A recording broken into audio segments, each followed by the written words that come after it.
All right, everyone. Thanks so much for having me. I apologize. My voice is not the most pleasant thing to hear. I'm getting over a cold, but I'm still super excited to be here with y'all today. My name is Abbi Stickels. I use she, they pronouns. I'm currently with the UW Madison as the Intercultural Education Specialist. Almost used my last title.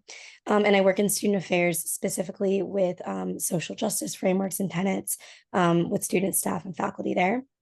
So today we're going to be talking about social justice at a fundamental level. This is really something that can get the ball rolling for you to start investigating different lenses and frameworks for understanding yourself and your environments, specifically around identity, power, and privilege today. So, just a little agenda. We're going to go through some community agreements where I'm coming from with the work and how I hope you all approach the work. And then from there, we're going to do a little introduction to the type of work we're doing, talk about social identity, power and privilege, do a privilege activity, and then wrap up. As we're getting started, what is super helpful to have is just a blank piece of paper and any writing utensil possible. And if not, it is always participate at like your level of preparedness. So there's no hard feelings there if you're not able to grab those at this time. So with that, our community agreements. First and foremost, be intentional and mindful of your participation. It's funny because this is my first time doing like a seminar style Zoom. So I'm learning all the ins and outs of who has cameras and who has access to what, but that is okay.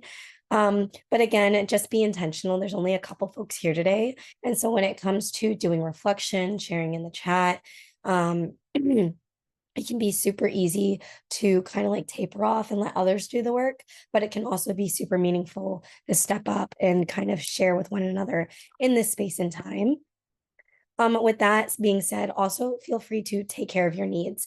When I do these workshops in person, I always say, like, if you need to step out of the room at any point in time, if you need to grab water, a snack, take a break, that is all up to you all. I'm not a teacher in like a classical like classroom setting. This is for you all to learn and to grow. So please do take the time as you need. Take discussion and sharing seriously. So again, these are our stories. The biggest part of the work that I love is the fact that we get to highlight our lived experiences and our stories as a form of strength and learning and empowerment. And so there is this real responsibility of holding our stories and holding one another's stories with respect, and again, that intentionality. Commit to respecting privacy and boundaries for yourself and others.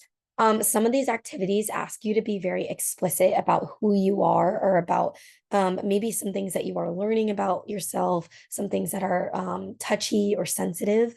And sometimes that vulnerability is, a call into the work, and it really encourages you to do the next step in progressing your social justice work. But sometimes having that boundary is also okay. There's certain things about myself and my life that I don't bring to these workshops, even as a facilitator. And so, again, that's just a reminder that you can have boundaries, but you can also challenge yourself at the same time. Don't be afraid to ask questions. I will, as possible, look through that Q&A. And then I also have access to the chat. So I will be checking in on that as we go. And then lastly, challenge yourself and consider your learning edge. So I am someone who does this every day. I'm doing workshops like this, using the same vocabulary, telling my story often. But even as I'm doing that, my audience always matters. Who is my audience and how am I using my voice and my lens to share with them and help them grow? And then on top of that, what do I not know, right? How am I not in community with others? How am I not fully aware of certain aspects of my environment, who I am, or how this work is progressing into like every day. So consider that and consider your learning edge and push yourself just a little further, because sometimes it's easy to say, oh, well, I already know this, but you can know it deeper. You can get to be more familiar with it over time. So those are our community agreements. I'm just going to go into some of our vocabulary. So first, we want to talk about defining what social justice is. Social justice is both a process and a goal. The goal of social justice is full and equal participation of all groups in a society that is mutually shaped to meet their needs. Social justice includes a vision of society in which the distribution of resources is equitable and all members are physically and psychologically safe and secure. Social justice involves social actors who have a sense of agency, as well as a sense of responsibility toward and with others, their society, and the broader world in which we live. Social justice requires action. So it's a pretty lengthy definition, but there are a couple of key takeaways that I like to point out. First and foremost is this idea of equity, right? For a long time, our like legal and our like government frameworks have been focused on like equality. So that idea that everybody gets the same thing, right? Or everybody gets the same equal opportunity. But in this framework, thinking about equity, we're really suggesting that everybody gets the resources that they need to succeed, to be socially and psychologically safe and secure. And in my framework, I would suggest they're getting the right amount of resources to excel, right? Thinking about it this way, I'm very small. I have size 5 shoes. And if you gave me a size 7 shoes and you said, well, everybody else got size 7, so you're going to get size 7 shoes. Here are your shoes. That would not necessarily create a circumstance in which I could go outside and take a walk safely, right? So that's not an equitable situation where I get the shoes that I need to wear out, right? So equity is really like that shift. And it's a reminder to us that it doesn't matter how much the household next to you received, whether that's from the government assistance, whether that's, an extension on a deadline in a class. It doesn't matter what they receive. It's just that we're giving them the opportunity to be successful, right? Whatever that accommodation may look like. And then lastly, social justice requires action. And now I'm seeing just a small typo in my ways, but social justice does require action. It is so easy to believe in social justice, to know about social justice, but then to go out and do it and be in action around it is kind of that, like when you look at the 101 where we're at today, that's the 201, that's the 301, continuously putting it into action. AmAsian is putting it into action, networking, empowering Asian Americans in our area, right? Sometimes our legislation puts it into action. Even something as simple as volunteering your time or donating, right? Those are other pieces of action. And the ways and levels at which we show up to that action varies day by day and item by item, of course. So that's social justice. And then we've heard diversity, equity, and inclusion many a time, but we do want to talk about defining those pieces as well. Because they're not as scary as they seem, right?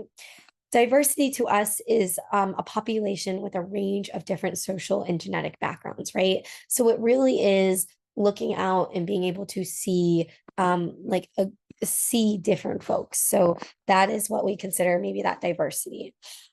Equity, as I defined it earlier, is the fair treatment of all people to meet their physical and psychological needs. Again, if I'm in a household of 4 and you're in a household of 6, we need a different amount of groceries. And so we go to the store and we get those groceries. We don't get equal amount of groceries. So just keeping that in mind, that we can all receive the resources that we need. We don't have to have excess, but we certainly shouldn't have a deficit, right? And then inclusion, creating conditions in which everyone from diverse backgrounds can participate in a society. So we talked about that diversity, right? There may be 500 different backgrounds, stories, races, ethnicities present in a room. But if the room is only catered towards one background, it really isn't inclusive, right? Or if we have a space and there is no like wheelchair ramp, right? That's not an inclusive space. That's not an accessible space for maybe somebody who needs that ramp, who has accommodations. So thinking about those principles. So then let's talk about like how we're going to really start to investigate the activities and the rest of the work today. First, we want to think about our sphere of influence and change, right? So we can think about ourselves and then we can think about others. For ourselves, your sphere of influence and potential for change starts with you, knowing yourself. I have been doing this work since I first started coming to college at UW-Madison. So it's been with me through my undergraduate, graduate, and now professional work. When I came to my undergraduate work, I had no idea what a social identity was. I had no idea how to articulate who I was. And a lot of that has to do with my own identities. As a transracial adoptee and just having a very colorblind view of the world, as someone who's never lived outside of a certain geographic region and who had a very like set mindset and perspective on the world. And so in order for me to become an effective leader, I really had to recognize my own identity and my positionality in my environments and the broader world, right? Who I am here in Madison, Wisconsin is extremely different than who I was back home in Atlanta, Georgia, right? There's different contexts. I'm with different individuals, different environments. And in order for me to either lead space, to be in community, to be an advocate, I really had to sit down with myself and ask, who am I and how does that project? How does that interact with my environment? And how do I articulate that, right? And then just remind yourself that the more you know about yourself, the more you can understand how you're influenced by systemic bias and harm. Excuse me. Um, we all have access to different marginalized and dominant identities, which I'll define later. And those identities can interact with harm, they can interact with bias, they can interact with privilege, right? They can give us opportunities. But noticing where those interactions come from is super important, and making sure that you are able to keep yourself safe, keep others safe, and intervene if harm is done can be so important. So, really, what we're going to do today is explore ourselves, but we can also recognize others, right? You interact with your peers, environments, and historical contexts. So, remind yourself that you have influence over people in course of certain events. Think about it this way as a more neutral example. If I'm teaching a class on campus and it's like a 1 credit class, right? I have influence over every single one of those students' grades because of my positionality as the instructor, or as the I guess, yeah, instructor of that class, right? I could give everybody easy A's, let it go, or I could be a harsh grader. I could give them exams right before the holiday season. I could give them an extension on one of their assignments if it's pretty difficult for them, right? So I have influence over people and events because of my positionality as that instructor, just as an example, right? And then also remind yourself that your environment predetermines some of the biases and categorizations you are subjected to. Take, for example, again, the college campus. So when I was an undergraduate, I did sorority recruitment. So I did the formal social sorority recruitment. And being one of the only people of color, my environment predetermined how often folks pointed out my race, how often folks asked me where I'm from, how often folks interacted with me specifically around my race or ethnicity, right? If I were in a more diverse background or community, they might not have asked me that as often. So that's just something to remind yourself. Environment matters. Who is physically around you matters. And again, I'd also point out that historical context matters, right? We can't step into our shoes without thinking about who was here before us in a position at work, but we also can't do social justice or talk about equity and equality and advocacy without thinking about the steps for equality and the steps for advocacy that have happened before. We see this a lot with, say, international students. They don't always have the context to fully understand one, I guess, the advocacy and the activism that has happened here in the United States historically, but also how that has really happened on college campuses, right? How students have been a huge part of the activism in the United States, of protests, of really rioting and bringing together their collective voice for change, right? And so they don't always have the context to recognize the historical significance of student voice and of First Amendment right and the right to protest on a college campus. And so we have to, talk and cover that historical context before we even get to any of the fundamentals of what we do in social justice. So they know, right? So that is sphere of influence. Now we're going to talk more formally about social identity. So giving it some context, some depth. So to define it, social identity refers to groups based on physical, social, and mental characteristics of individuals. They're sometimes obvious and clear, sometimes not, often self-claimed and frequently ascribed by others. So a social identity is easily recognizable from, say, the census data that they're collecting, right? It's the categories that are socially constructed that on a larger scale help us put meaning to the people and environments we're in. Sometimes you can claim those, right? You're looking at those examples on the screen. Sometimes you can claim your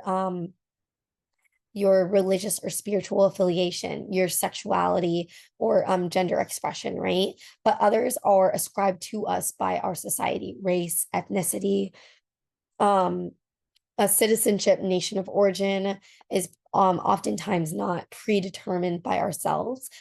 So some of them are a little bit more rigid and some of them are a little bit more fluid. And a lot of that fluidity comes with like identity development and getting older and kind of going through some of that maturing process, right?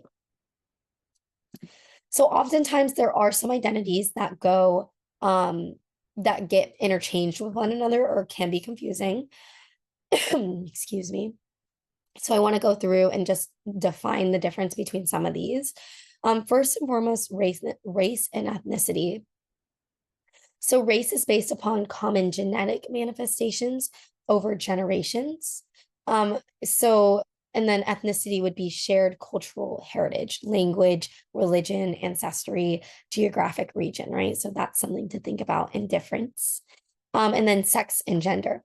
Sex are the biological characteristics, so specifically chromosomes, hormones, etc., right? So the things that medically we have, and then gender is a social construct encompassing roles and behaviors. So patterns of being, the way we dress, the way we look, male versus female, although it is a spectrum at which we range, right? So those are commonly mistaken identity backgrounds and categories, especially race and ethnicity. I know sometimes they are so interlinked when it comes to how we find pride and sense of belonging. So differentiating them can be tricky. I'm going to pause and ask if there are any other identities you're unsure about. And to do so, I'm going to go back to the examples on the last page, right? Race, ethnicity, gender, sex, sexual orientation, class, socioeconomic status, religious or spiritual affiliation, ability, disability, citizenship, nation of origin, tribal affiliation, body size, type, age. Just going to pause here and see if anybody has any questions around any of those. All right, I will continue forward. But always feel free to Google is like our best friend, right? So if you were exploring, wanting to learn more, feel free to pop in Google, ask the questions. Also, feel free to send a message in the chat if you have questions moving forward. One thing we're starting to differentiate between in our work, especially as it is being reframed and re-explored, is personal identity versus social identity. When I do this work, it's most often with college students, and they come in and they say, well, I'm a daughter.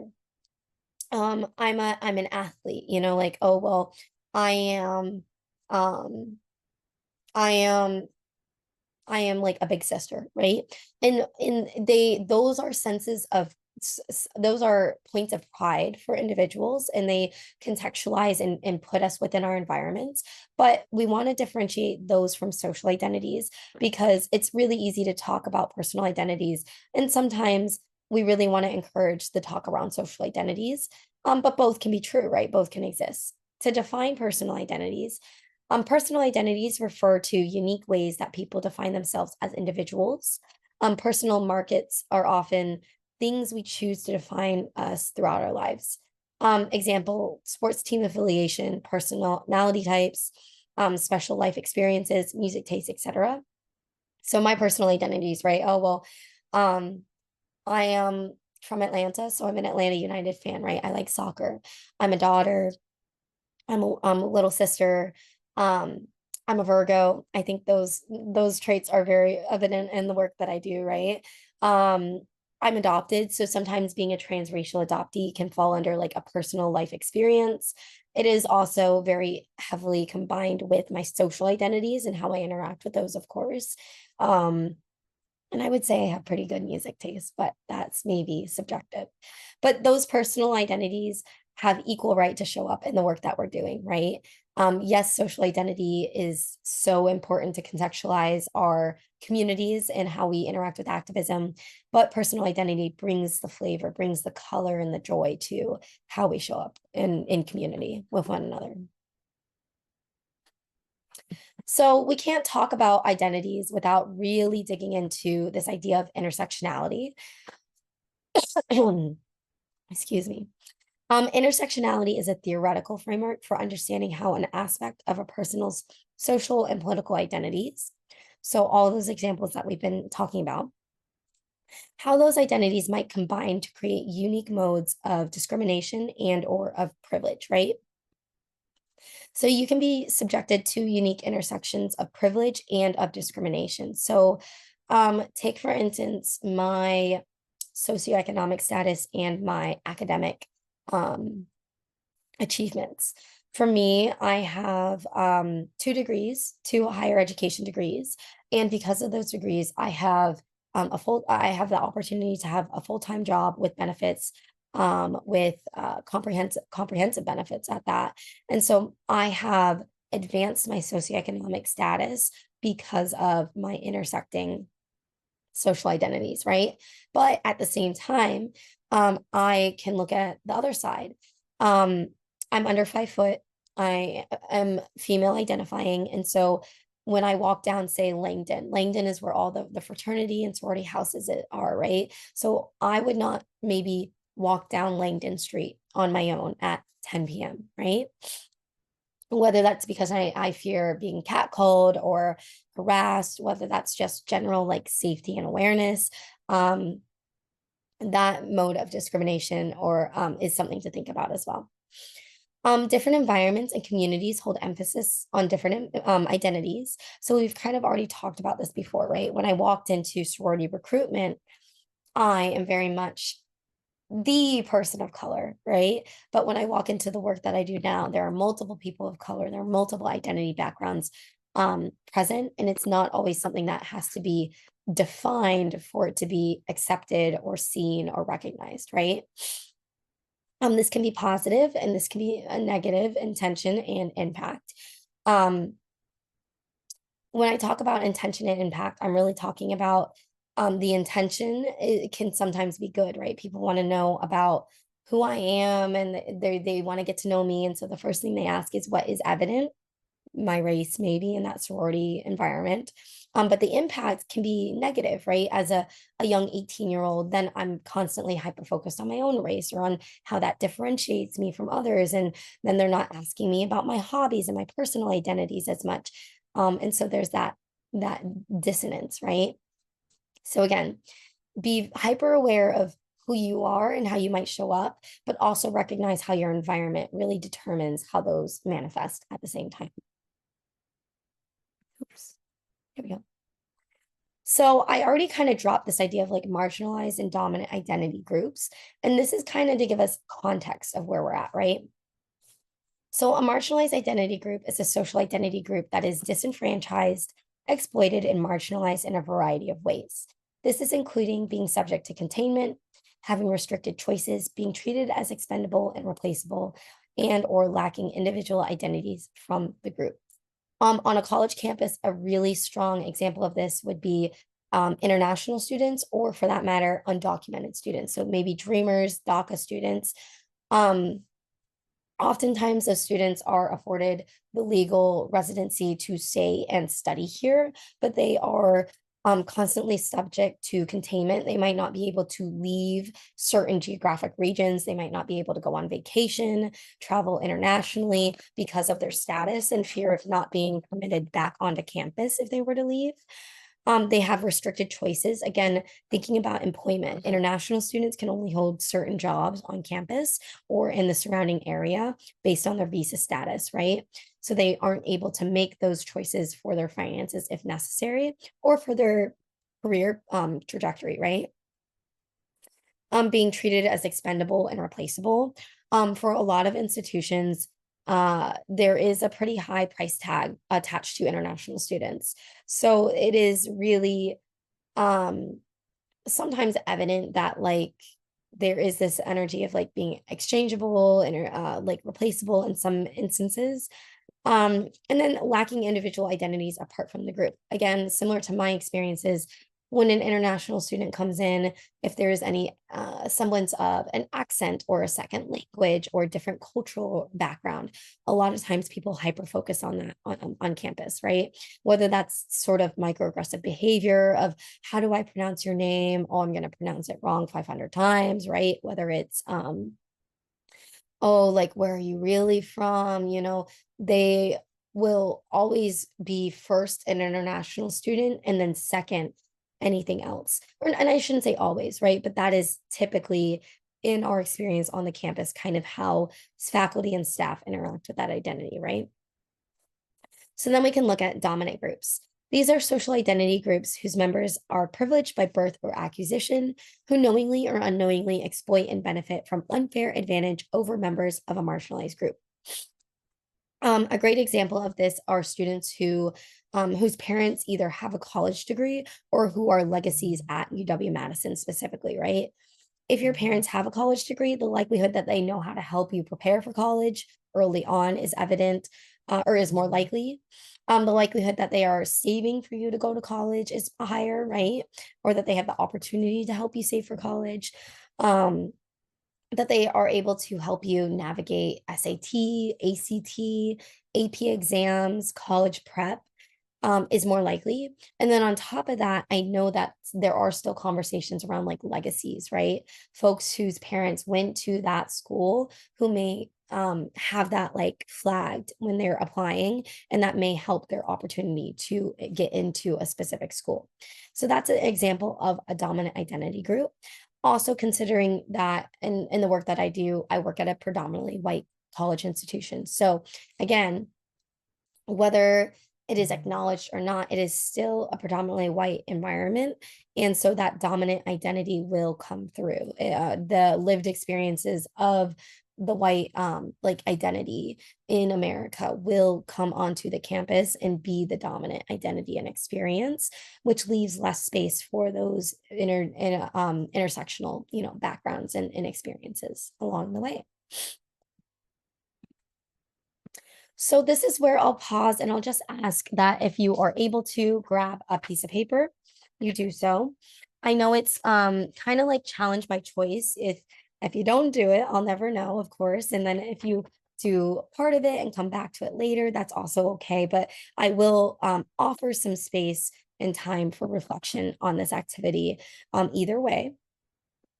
So this is the identity constellation activity. So we'll need paper, colored pencils or crayons. In the center of your paper, you're going to draw a circle and you're going to write your name in the center, right?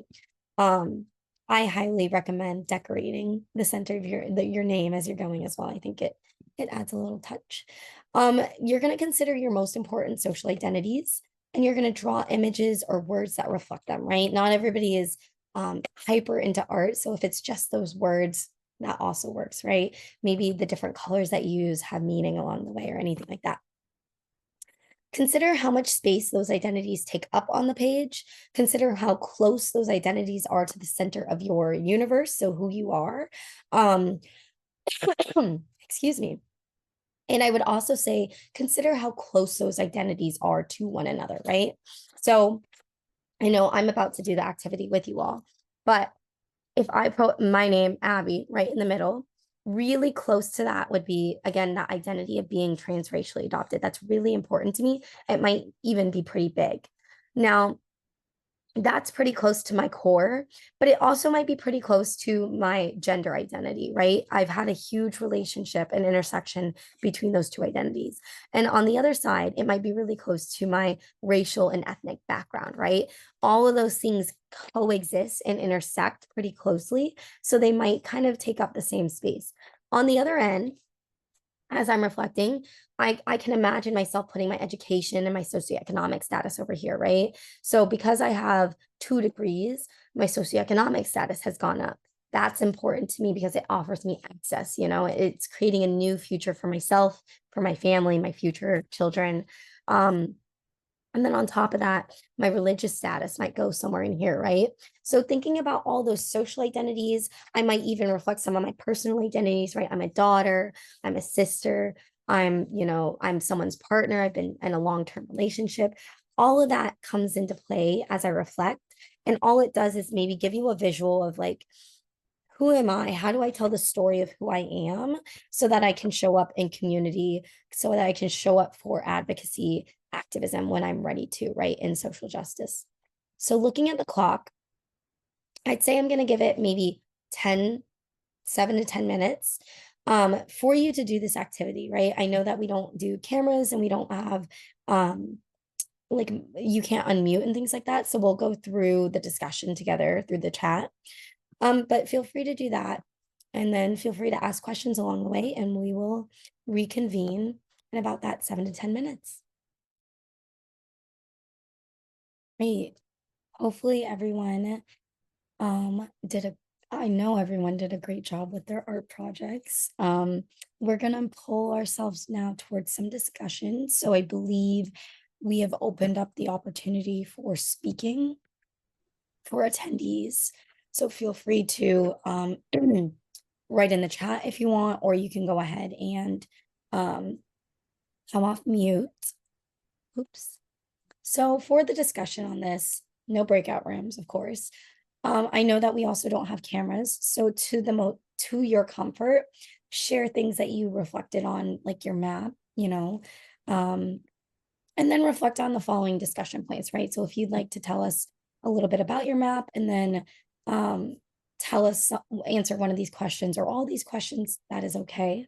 So think about what identities came to mind first, right? What was easiest to think of, and then which ones took a moment to think of, and which identities didn't get reflected on your constellation, right?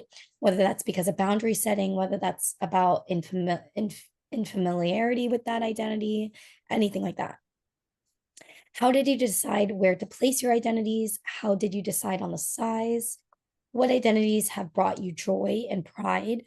Which identities, with another typo, Abby, my goodness, have made it difficult for you to fully participate in your surroundings?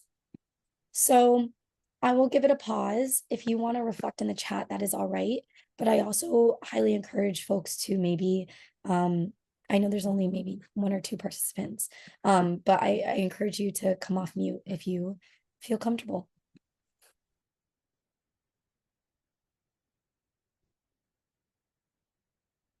I can share, break the ice. It's always hard to be the first to share. I do think I'm going to have to take this back and reflect on it a little bit more and really kind of sit in some silence, because a lot of when I was thinking of identities, what I identified first were the identities I am actually to other people. It was less about who I am and what truly is my identity. I was thinking just when I what's meaningful to me. And so I think this exercise really made me realize um that I'm deserving of some thought and I need to sit down and kind of think about myself a little bit. I've kind of been lost in other people, family, life just gets really busy and that's okay.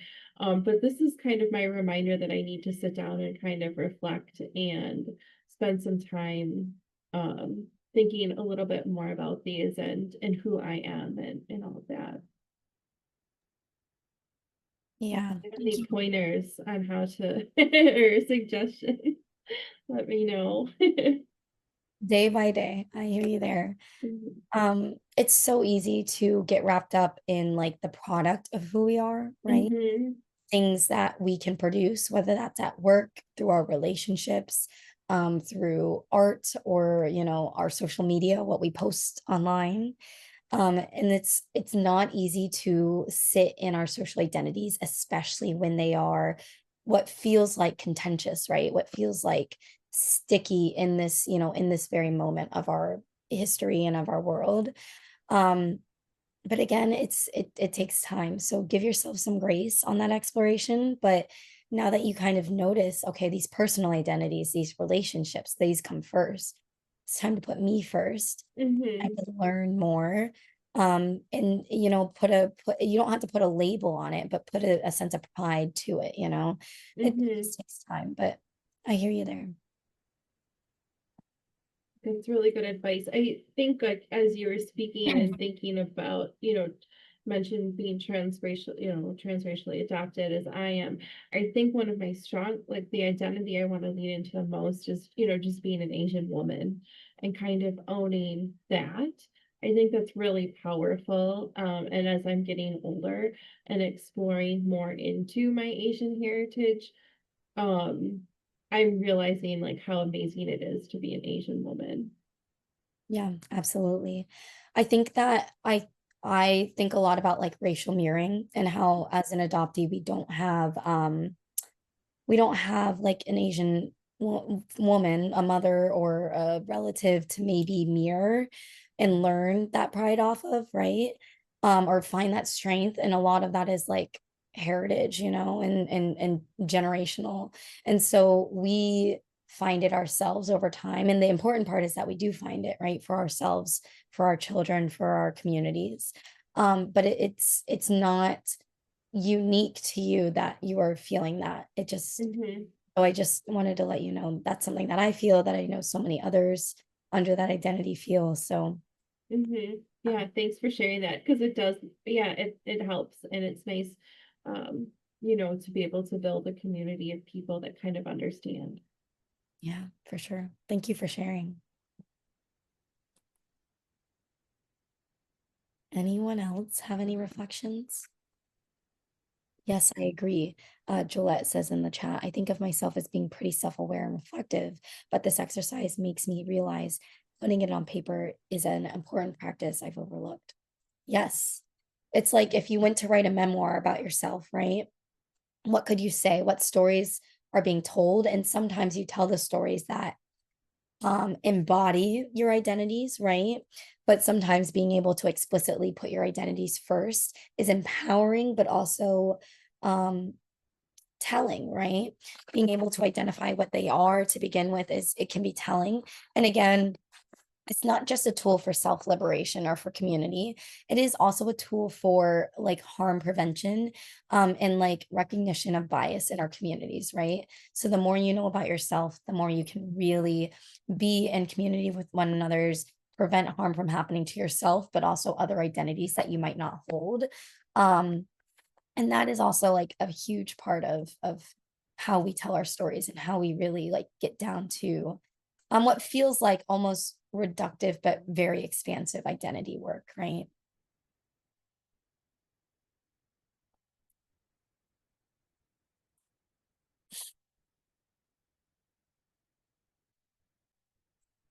Any other thoughts? I know we have just a couple folks here today. um Introverted, yes, and that's again like personal identity and just being a little bit on the quieter side. um And I think that also will come through when it comes to like telling your story. Maybe your actions speak louder than your words, and maybe writing them down on paper isn't the most important part of how you engage in activism and engage in self-love and recognition. But sometimes introverted is like a superpower, right? Um, what was I gonna say? Like I inspirational quotes and everything like that. I've noticed as I've gotten older, this feeling of like not everybody needs to know everything, right? And so that introverted nature kind of like rings to mind, Gillette, when I read that.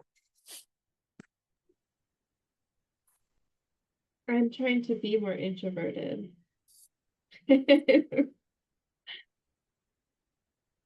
today's day and age, if somebody is close enough to know enough about me, they'll know. But Mhm. I last was having one of those days where I was feeling introverted, but I'm 90% of the time very extroverted. And my neighbors were trying to have long, lengthy conversations. And I thought, maybe I could be a little more introverted. I don't need to say hello to everyone I encounter.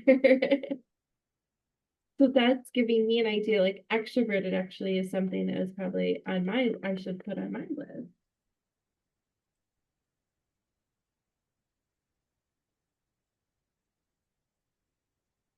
just gonna give it one more second to see if anybody else has any thoughts, and then we'll move into a little discussion on power and privilege. I will wrap this up with a little bow. Thank you all for sharing and learning more about yourself, or learning where you kind of want to take your exploration in the future. We're going to now like take it from ourselves in the self exploration. We're going to broaden it out a little bit to others, right? What is this idea of power and privilege? And how do we use it like as a tool for understanding and for community? So, to define it, power and privilege, I'll start with power. Power refers to the ability to decide who will have access to resources, the capacity to direct or influence the behavior of others, oneself, and or the course of events. In my line of work, a lot of times I use the example of a tenured faculty member. They have a lot of power in the university system. Not only do they write the syllabi for their classes, but they also make the exams, grade the exams. They can bump a student's grade, they can give an extension, they can give an exam at a crappy time, like right before a football game, right? So there's a lot of power, right? There's sometimes power trips that come from that experience. They really can make like a weed out class. It can be really stressful, or it can be pretty flexible, right? So that's an example of that. Then we can think about the idea of privilege. Privilege is earned or unearned advantages, rights, or freedoms given to a group of people based on their group membership. Privileged group membership is not always a choice, and individuals are often not aware of how these advantages benefit them. Again, some of the examples that I've given: citizenship, international students versus domestic students. I did not realize how much my US citizenship benefited me until I really came to college, and it started interplaying with my access um to financial aid, federal financial aid, private aid, literally being able to travel to see my parents, my family when necessary, being able to have holidays with family members for that matter. So all of that is a privilege, right? Having access to those items is a privilege. But at the same time, I'm a naturalized citizen. So my freshman year, I had to come home and complete paperwork that I did not know was unfinalized, spend thousands of dollars to finalize my legal citizenship, which I had, but I didn't have the paperwork for it, right? So again, the layering, the intersections of my citizenship also still kind of, intermix to create a unique circumstance. But that's an example of privilege. Compared to international students who again can only hold certain jobs, DACA students who can't, travel freely, see their family for fear of, containment, or being non-permitted back on campus, etc. So those are things to think about, right? So then I wanted to bring in some ideas specific to being Asian American, right? Things that I have felt, things that I'm sure some of you may relate to, and just being able to name them, right, as tangibles. First and foremost, the model minority myth, right? This is a stereotype that generalizes Asian Americans to be not only one homogenous ethnic or racial group, but also universally successful based on many Western metrics. So whether that's financially successful, academically inclined, whether that's good at business, etc., there is a generalized stereotype that we are all successful, right? That we are all for lack of better words, like good, right? And in the context of our Western society, right? And not only does that homogenize us as one background where they might say, oh, well, everybody is, everybody's basically Chinese, or everybody seems to look the same. Like there is no difference between this, ethnic background and that ethnic background. It also just really like puts us up against a wall of like, well, if I fail, my failure looks 10 times worse, right? My failure feels a certain way because of the expectation that has been put against me. This erases disparities within groups and downplays instances of hate and bias, right? So there might be this, oh, well, somebody else has it worse, right? Oh, well, you all haven't really struggled in the context of American history, which isn't a reality, right? But when you are horizontally comparing marginalized groups, that is a rhetoric that comes out. And then this also creates internal pressure between families, communities, and different identity backgrounds. So that is where you may see some of that generational trauma or harm come up, right? Where your generations previous were expected to comply to this model minority myth, and they had to work extremely hard to get to where they are at or to comply with that expectation. And so there's this expectation that the next generation works extremely hard. There's more pressure from your communities, um, ethnic, your communities that are kin to your ethnic or cultural background, but then also in your workplace, right? If there isn't proper education around identity and around harm reduction, people might truly believe, oh, well, Abby is Asian, she'll do the Google Excel, she's good with numbers, she can code, whatever. So those pressures might exist in different ways, right? And then we can think about gender and sexuality disparities. Gender dynamics within various contexts may put unequal strain on family members and communities. I know that like there is this expectation in Asian households over the sons versus the daughters. Although I haven't personally lived that experience, I know for some families it may exist. I know that also may play a role within like age as well. I know that sometimes there are ways at which love and how parents show up and show love for their children differs, and it isn't maybe as explicit depending on like their cultural backgrounds, right? So sometimes that like gender and sexuality disparity comes in. I know that being queer and being Asian can hold a certain weight for different communities depending on where you're coming from, right? Especially familially. So that's something to think about. And then generational disparities, gaps in generational knowledge and or expectations passed down through generations. A huge one we see in America, not only for Asian Americans, but a lot of immigrant backgrounds, a lot of first generation backgrounds, or just in general, like non-white backgrounds, to be fair, is like English as a first language and the loss of a second language or the loss of a primary language in general, right? A lot of families who immigrated here, they refuse to speak anything but English in the household with their children because they don't want their children to be teased in school. They don't want their children to have an accent because of the bias that exists in their communities. So they try to raise them a certain way. They try to assimilate to their environments. And that culture, that heritage, that language is lost through generations, right? That's just one example. I know that a lot of like narratives that I've heard from Asian American children talk about being teased for the food they bring into schools. And so they start only bringing peanut butter and jelly sandwiches, and they don't want to smell like the hot pot that they've had the night before. So they really try to assimilate and to stray away from that like cultural belonging, right? So there's those pieces, and that generational gap exists there. But the generational gap also exists within like knowledge, right? So this exists for many backgrounds, but a lot of times like social justice is so new, or identity and empathy in that framework is so new, that our older generations just don't get it, right? They don't get how to articulate their identities. They don't get how to understand your identities or what you want to bring to the table. And so there's that like dissonance, that tension when you maybe try to bring it up, or when you maybe try to help them do some unlearning around some biases or harms that they project, right? So that might also exist along that matter as well. Non-exhaustive list there. We're going to go into an activity, and I believe that we'll use the chat for this one. So hopefully we can all kind of reflect.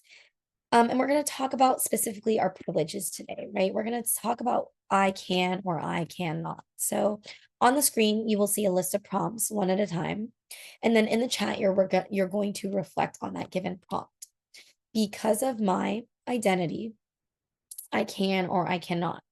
As an example, because of my citizenship, I can receive federal aid for college, right? So we're going to go through these prompts. We can put them in the chat. And then as you're going through in the chat, if you also want to write a quick description of your reflection, or what I'll do is I'll open it up to folks to come off mute and discuss as well as I'm reading some of your reflections. So yeah, let us go forward here. Because of my race, I can or cannot, right? So I see because of my race, I can be pigeonholed into specific personality traits. Yes. Often like, it's supposed to be quiet, well behaved, well mannered, well spoken, articulate, right? Those are some things that come to mind when I think of the expectations that I've been given as Asian American. Another one, because of my race, I cannot easily find a physician who understands what medical conditions I am predisposed to. Yes. And with that, I also feel like I am very hesitant to seek like a primary care physician that isn't a person of color, or that isn't like female, right? Because of the bias or because of the miscommunication that might happen. And that like leads to me not going into the doctors as much as I should probably.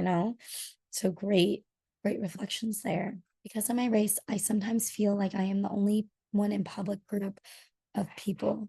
For example, when I was up north, Wisconsin for July 4th. Yeah, I feel you there. I have a partner, and my partner is white. And so it's like every picture, right? Every picture. It's like I shouldn't call myself a sore thumb, but I stick out like a sore thumb, right? I'm the only person of color. Everybody else is literally like blonde, blue-eyed, super tall, slim, and I'm just like under 5 foot, little Asian American girl. And it's like not a bad thing. I love my in-laws, like I love my partner, but you look back at all the memories and you just can't help but think, well, what are other people thinking about this? What does his relatives think about this? Or like you feel like you're the only one, like you just like stick out. Or like I go to like these community events, and I um start to get noticed for going to these community events multiple times. They're like, oh, you've been here before. But like I have a friend who goes with me every single time. And the only reason they recognize that I've been there multiple times compared to my friend is because I'm one of the only people of color. And so it's easy to, you've been here before, like you're the only one, right? Even though my friend's been there equal amount of times, right? Yeah. Thank you all for sharing. I'm going to move us to the next prompt. Because of my gender, I can or cannot. Because of my gender, I can show a broader set of emotions. Yeah. I feel like as like female presenting, I can definitely feel my emotions, and sometimes people stereotype that as like overly emotional female. But at the same time, I can imagine if I were a man, if I were male identifying or presenting, there would be this expectation to be tough and to be less emotional. So I see that. Because of my gender, I can do anything. I love that reflection. You can do anything, and there's this empowerment behind femininity and feminism that is just so important in today's day and age. Because of my gender, I cannot be assertive without being considered difficult. Very true. I think that we Saw that a lot in the rhetoric around like the last presidential election and like what it means to be a powerful woman, right? A woman who is ready to have power, to have access to power, and to be assertive and to be the person who's going to make changes. Um, and there were people who just flat out thought that that was because she was difficult or she was, loud, or like we see that with maybe say like AOC, who is doing the same thing as any other counterpart, advocating for legislation that she believes in. But because she is a woman, the way at which she does that seems to be difficult or assertive, right? Yeah. Looking at time, I'll move us to the next prompt. I appreciate all those reflections. Because of my sexuality, I can or cannot. Yes, similar reflections as Gillette with me. Like, because of my sexuality, I can go under the radar, right? We fall within that like dominant identity group. We're pretty normative in the scheme of our environments. So we can date who we want to date. We can see our partners, be affectionate in public without folks questioning or eyeing us and stuff like that. Yeah. Yeah, because of my sexuality, I cannot always reveal all of it around certain people.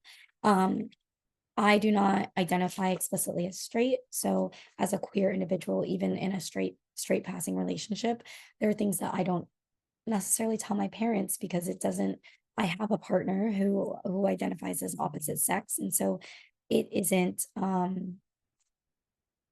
something that I feel like I have to disclose or should disclose, but I I don't reveal myself around certain people like that, right? As an example. So I completely understand that. Because of my socioeconomic status, I can or cannot. Because of my socioeconomic status, I can always know where my next meal is coming from. Yes. That's one we talk about a lot on campus. There's this assumption that college students know where their next meal is coming from. But sometimes the sacrifice to be able to get a higher education is really that instability and that food insecurity. So, absolutely. Something I do not take for granted. Because of my socioeconomic status, I can feel secure where I live. Yes, being able to live in what we consider a safe neighborhood, right? Um, which is, of course, subjective, it can be important, or feeling like you at least are safe, that you don't have to worry about somebody else discriminating against you, or like any high crime rates, things like that. That can be important. Yes. Because of my citizenship, nation of origin, or tribal affiliation, I can or cannot. Yes, because of my nation of origin, I can never be president. Similar to me as well. Because of my citizenship, I can travel, right? Yeah, a lot of folks right now are hyper aware of their inability to travel, even through their communities, right? Within their zip code without being anxious, specifically because of their citizenship, right? Imagine not being able to go to the grocery store because of your citizenship, right? To go to work because of your citizenship, right? Those are things that we take for granted right now, but folks are really struggling with. Yeah, absolutely. Because of my citizenship, I can voice certain opinions without being in fear. Yeah, we have some certain rights, right? First Amendment right to speech. We have the right to protest. We have the right to say things that we want to, about our government, about corporations, about one another, without fear of retaliation or of being harassed, right?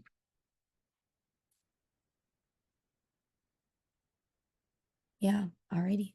We're just about at time. So I'm gonna skip the extra prompts, and then I'm just gonna read through these reflections. I recognize that I might be stealing some of your time, but things to consider. We all have varying ranges of access, support, and decision making in our environments and communities, right? So you have access to resources, to support, you can make decisions. That's important to recognize. Different identities may become more central or important depending on your environment.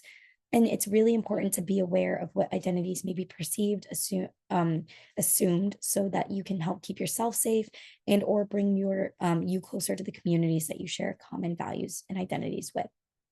Your experiences in your identities are valid, and sharing your story can remind others that you are not alone in your experiences or of privilege and or of marginalization.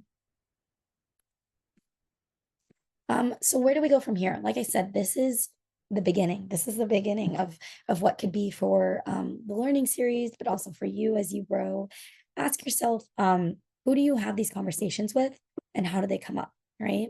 You had this conversation with us today, which is great. Do they happen in your workplace? Do they happen in your families, your communities, your friend groups? And how do they come up? Are they casual? Are they story based? Are they rigid and more like instructional? What are they? Right?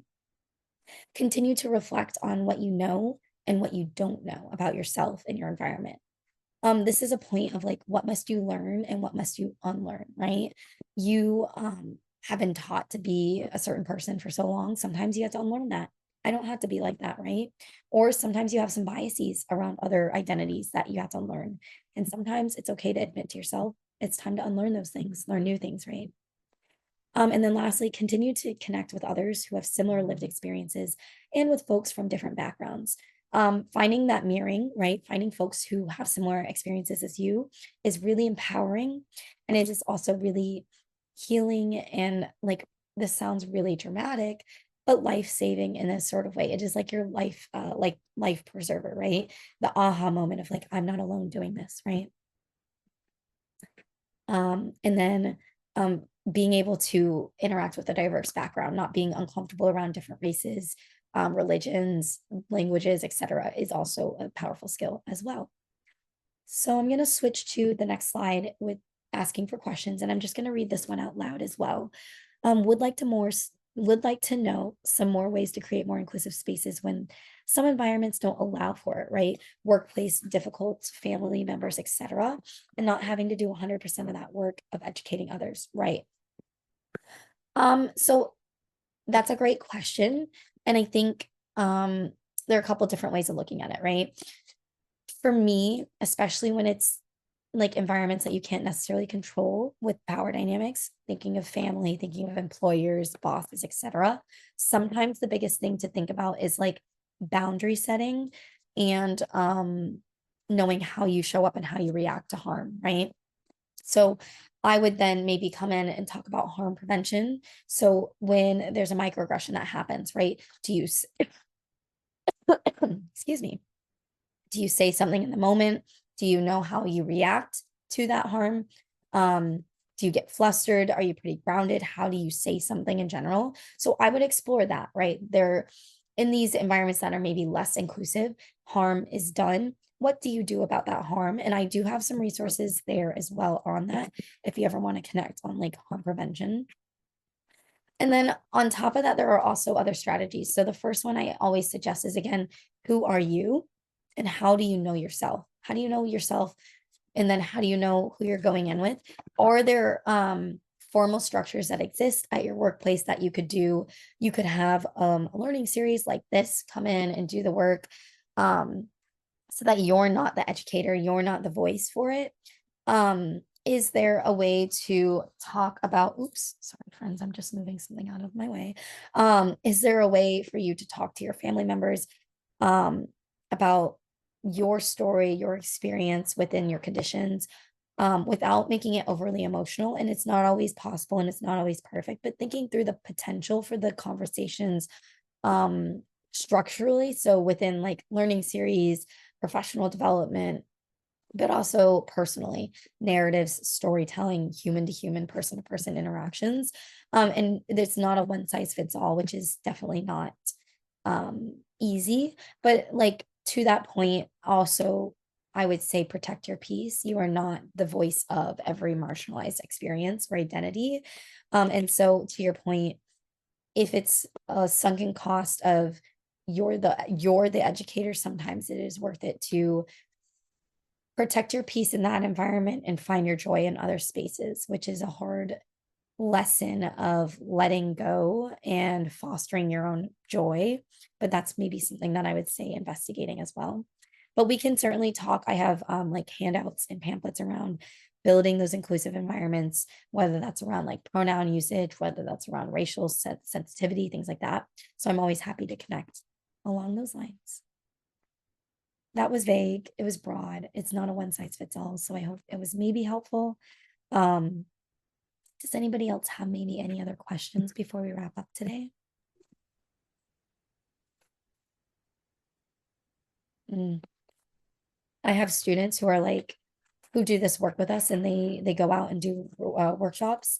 And one of them is like, do I have to take my pronouns out of my bio? And it's like, if we're feeling it as grown adults, right?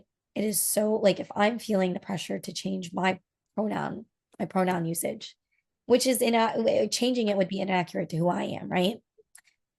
How are the students going to feel 10 years from now, having to have experienced that as students who are developing their identities and learning to be proud of who they are? It's just, oh, I can't imagine. I'm so sorry.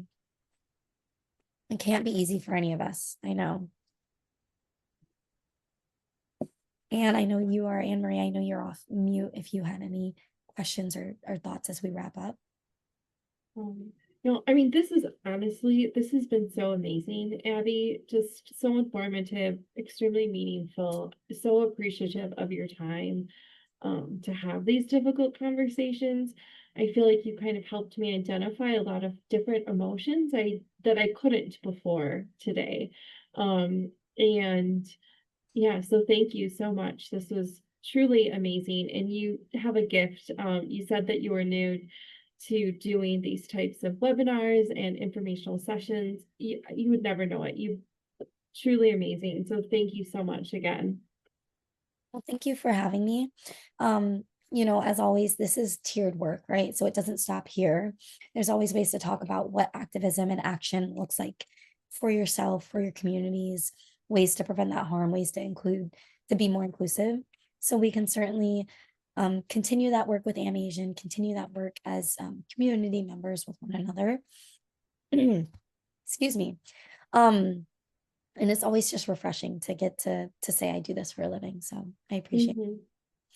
Yeah, thank you. And yes, I definitely look forward to future collaborations as well. Yes. Yes. I hope this was beneficial and at least like eye-opening in some way, but that is all I have to share today. So I can even stop sharing my screen as we wrap up and just truly thank you all for inviting me in. It's nice to share space with Asian American, backgrounds and populations, which I haven't gotten to do a lot in my life. So I appreciate the invite and for the way the universe has brought this to be. Mhm. Definitely. Yes, thank you so much. Perfect. Awesome. Well, take care, everybody. Thank you so much for joining. And I hope you all have a great evening. Yes, you too. Thanks, y'all.